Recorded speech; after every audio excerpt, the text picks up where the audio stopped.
Monday என்ன கதை பார்த்துடலாமா? ஒரு பாப்பா ஒரு பலூன் வச்சுருக்குமா. அந்த பலூனை பார்த்தாலே அந்த பாப்பாவுக்கு பிடிக்காதான். தூக்கி போடுமா, வெளியில் தூக்கி போடுமா, எப்படியா இருந்தாலும் அந்த பலூன் வந்து அந்த பாப்பாக்கிட்டே திருப்பி வந்துடுமா. ஏன்னா அந்த பலூனுக்கு அந்த பாப்பானா ரொம்ப பிடிக்குமா. இந்த பலூனை தூக்கி போட்டுறேன், உனக்கு ஒரு புது பலூன் கிடைக்கும் அப்படின்னு அவங்க ஃப்ரெண்ட்ஸ் எல்லாம் சொல்லுவாங்களாம். அந்த பலூனை தூக்கியும் போடாதான், கூடவே வச்சிருந்து கஷ்டப்படுத்துமா. சரி நமக்கு தான் புது பலூன் கிடைக்க போதே அப்படின்னு சொல்லி இந்த பாப்பாவும் அந்த பலூனை தூக்கி போட்டுருமா. தூக்கி போட்டதும் அக்செப்ட் பண்ணிக்க முடியாம அந்த பலூன் சோகமா பறக்குமா. தூக்கி போட்டதுக்கு அப்புறம் தான் அந்த பலூன் வந்து உயரத்துக்கு பறந்துச்சான்.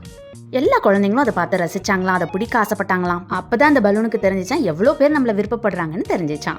வானத்தை நோக்கி சந்தோஷமா உயரத்துக்கும் பறந்துச்சான். எப்போ அந்த பலூன் அக்செப்ட் பண்ணிக்க ஆரம்பிச்சிச்சோ லைஃப்ல சந்தோஷமா இருந்துச்சான். அதே மாதிரி தான் லைஃப்ல நிறைய பேர் நம்மளை கூடவே வச்சிருந்து நிறைய விஷயங்கள்ல கஷ்டப்படுத்துவாங்க. கஷ்டப்பட்டாலும் எப்போ அந்த பலூன் மாதிரி அக்செப்ட் பண்ண ஆரம்பிக்கிறோமோ நம்மளோட லைஃபும் ஹாப்பினஸாக தான் முடியும். இன்னொரு வீடியோவில் பார்க்கலாமா? பாய்.